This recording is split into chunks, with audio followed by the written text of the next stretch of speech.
Oke guys, assalamualaikum warahmatullahi wabarakatuh. Kembali lagi bersama Blacker Production. Kali ini kita akan membahas Imam Khutbah Idul Fitri yang membicarakan masalah pemilu ya guys.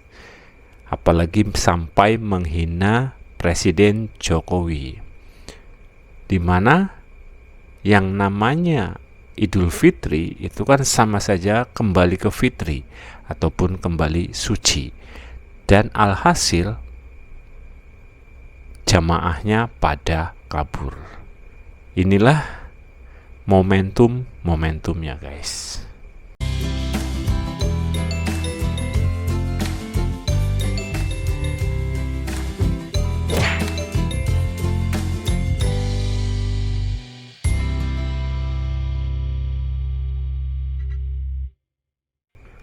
Viral jamaah sholat id bubarkan diri usai khotib singgung pemilu dan Jokowi. Oleh para pejabat negara menjadi sangat lebih memalukan dan memuakkan karena kecurangan dalam pemilu yang dinilai banyak pihak yang terburuk dalam sejarah Indonesia. Ironisnya, problematika pelanggaran pemilu yang sering disebut terjadi secara terstruktur, sistematis, dan masif terjadi justru terkait dengan perilaku Joko Widodo sebagai Presiden RI, sebagaimana yang tersebar luas di media sosial dan surat kabar.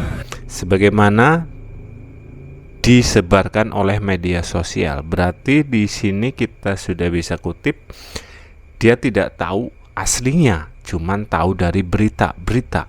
Ya kalau berita itu benar, kalau hoax gimana? Aneh itu orang. Sebab itu mereka yang dahulu merasa sebagai pemilihnya sebaiknya istighfar karena pilihannya telah membuat kecewa banyak pihak. Allahu Akbar. Suruh istighfar yang dulu memilih Jokowi dong. Pada bab Bangsa kita adalah bangsa yang besar, namun akibat perilaku yang curang dalam pemilu, kita bisa menjadi bangsa yang porak-poranda dibuatnya. benar. Pemilihan umum yang seharusnya dilaksanakan dengan prinsip jujur, adil, dan transparan, sehingga memperoleh hasil yang baik. Tetapi karena oknum bangsa ini yang tidak jujur, tidak adil, tidak transparan, apalagi justru itu dimulai dari tokoh kita, maka rusaklah pemilu yang kita jalani. Bahkan hingga kita masih harus menunggu proses peradilan sengketa pemilu. Semoga saja keputusan yang ditunggu oleh banyak pihak mampu memberi kepuasan pada masyarakat luas. Ya Allah, itu ya guys. Berarti benar ya yang lagi viral, di mana seorang khutbah membicarakan pemilu dan menyebut Jokowi itu curang. Allahu Akbar. Ini khutbah loh. Pemilu dibawa-bawa. Bukannya minta maaf kan guys? Aduh, ya kalau sekarang masih hidup. Kalau besok, tahun besok, ataupun lebaran besok kita sudah nggak ada, gimana? Nggak bisa minta maaf dong. Ini yang ada malah memfitnah. Aduh, rugi dong. Ironisnya, problematika pelanggaran pemilu yang sering disebut terjadi secara terstruktur, sistematis, dan masif terjadi justru terkait dengan perilaku Joko Widodo sebagai Presiden RI, sebagaimana yang tersebar luas di media sosial dan surat kabar. Kabur semua guys. Sebab itu mereka yang dahulu merasa sebagai pemilihnya sebaiknya istighfar karena pilihannya telah membuat kecewa banyak pihak. Bangsa kita adalah bangsa yang besar. Untuk bangsa ini yang tidak jujur, tidak adil, tidak transparan, apalagi justru itu dimulai dari Jemaah sholat Iyalah nggak bener inilah ya. Ini langsung di stage dong sama Bang Kumis. Kita simak video dari Bang Kumis guys. Id membubarkan diri gara-gara khotibnya ceramah politik.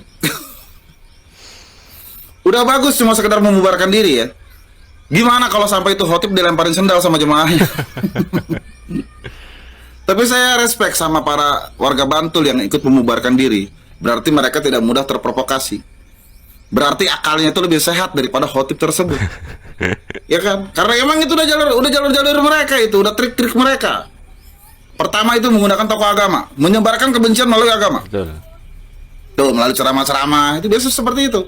Yang kedua itu menggunakan tokoh politik, menghasut. Yang dibilanglah pemerintahan ini zolim, Jokowi itu PKI, ya kan, Prabowo itu pelanggar HAM, katanya kan. Itu yang sering mereka gaungkan, biar rakyat banyak yang memuji pemerintah, biar negara ini bergejolak. Yang ketiga itu menggunakan media informasi, menyebarkan berita-berita hoax. Di zaman-zaman Soeharto udah hilang orang-orang kayak begini. Betul. Ya kan? Terus saya harap sih di pemerintahan Prabowo nanti ya bisa lebih ditindak tegas ini untuk para pembangkang yang berada di Indonesia. Iya kan? Ya kalau perlu sediain lah satu pulau yang nggak harus ada Alfamart atau Indomaret ya. Biarin aja mereka tidur di kebun, mau makan mau kagak, biarin aja, lepasin aja itu di pulau. Ham, ntar ada yang bilang ham lagi. Tokai sama ham. Kesatuan negara Republik Indonesia itu lebih penting. HAM itu nomor 2. Yang penting jaga persatuan, jangan sampai negara ini terpecah belah itu. Betul. Tokai sama HAM. NKRI, harga mati. Harga mati juga, bosku. Ini guys, jadi aduh, gimana ya? Ya kita kembali ke fitri, kembali suci. Kita kan sudah capek-capek puasa kan untuk membersihkan diri. Beruntung kita kan tahun ini bisa mengikutinya. Coba saja kalau semisal umur kita nggak panjang dan tahun besok kita nggak bisa ikut Idul Fitri, terus kita sekarang masih memfitnah, gimana? Rugi dong. Oke, semoga video ini bermanfaat. Wassalamualaikum warahmatullahi wabarakatuh.